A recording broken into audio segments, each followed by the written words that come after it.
જૂનાગઢ ખાતે આયોજિત સશક્ત નારી મેળામાં રિંકલબેનના હસ્તકલા ઉત્પાદનોને મળ્યો લોકોનો બહોળો પ્રતિસાદ। ભેસાણની રિંકલબેન પન્ના બન્યા લખપતિ દીદી। નમસ્કાર, સહજ ન્યૂઝ સાથે હું છું ગોપાલ ભેસાણિયા। જૂનાગઢથી અમારા પ્રતિનિધિ આશીષ વસાવડા પાસેથી મળતી માહિતી મુજબ જૂનાગઢ જિલ્લાના ભેસાણ તાલુકાના રિંકલબેન પન્નાએ પરંપરાગત હાથશાળ વ્યવસાય ઉત્પાદન દ્વારા ખાદી અને હેન્ડલૂમ્સ ઉત્પાદનોનું ઉત્પાદન કરી રહ્યા છે। આત્મનિર્ભર બનવાનું ઉત્તમ ઉદાહરણ તેમણે પૂરું પાડ્યું છે।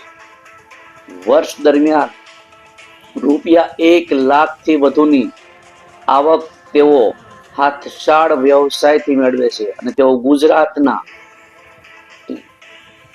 લખપતિ દીદી બન્યા છે। રિંકલબેન ટુવાલ, હાથરૂમાલ, આસન, ચટાઈ, પગલૂછણિયા તેમજ પેન્ટ શર્ટના કાપડનું ઉત્પાદન કરે છે અને રાજ્ય સરકારના સહયોગથી અને વિવિધ યોજનાઓ થકી મહિલાઓ અને સ્થાનિક કારીગરોને યોગ્ય પ્લેટફોર્મ મળ્યું હોવાનું તેઓ જણાવ્યું હતું।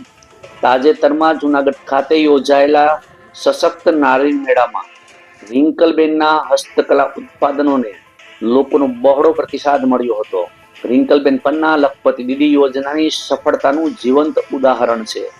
રિપોર્ટર આશીષ વસાવડા, સહજ ન્યૂઝ, જૂનાગઢ। હું જૂનાગઢ જિલ્લાના ભેસાણ તાલુકામાંથી આવું છું। મારું નામ છે પન્ના રિંકલ રાજેશભાઈ અને મારા મંડળનું નામ છે સદભાવના મંગલમ જૂથ। અત્યારે આ નારી સશક્તિકરણનું મેળાનું આયોજન કરેલું છે। તેમાં અમારું સ્ટોલ છે, એમાં અમે ખાદીની વસ્તુ વેચીએ છીએ। એમાં હાથરૂમાલ છે, ટુવાલ છે, કાપડ છે, પછી ચટાઈ છે, એવી રીતના અલગ અલગ બધી વસ્તુ બનાવીને અમે વેચાણ માટે લઈ આવ્યા છીએ। અને આમાં નારી સશક્તિકરણ મેળાનું આયોજન હતું, તેમાં મને સન્માન પણ મળેલું છે અને પેઢી દર પેઢી અમારો આ વ્યવસાય છે જૂનો, અને તે અમે પરંપરાગત રીતે અત્યારે ચાલુ જ રાખ્યો છે અને અમારે વેચાણ પણ સારું થાય છે। અમે અત્યારે આ હાથશાળ ઉપર બધી વસ્તુ બનાવીએ છીએ અને અલગ અલગ જિલ્લામાં અને બીજા રાજ્યમાં પણ જઈએ છીએ અને અમારું વેચાણ સારું થાય છે અને સરકારે અમને બધી અલગ અલગ જગ્યાએ વેચાણ માટેનું પ્લેટફોર્મ આપેલું છે।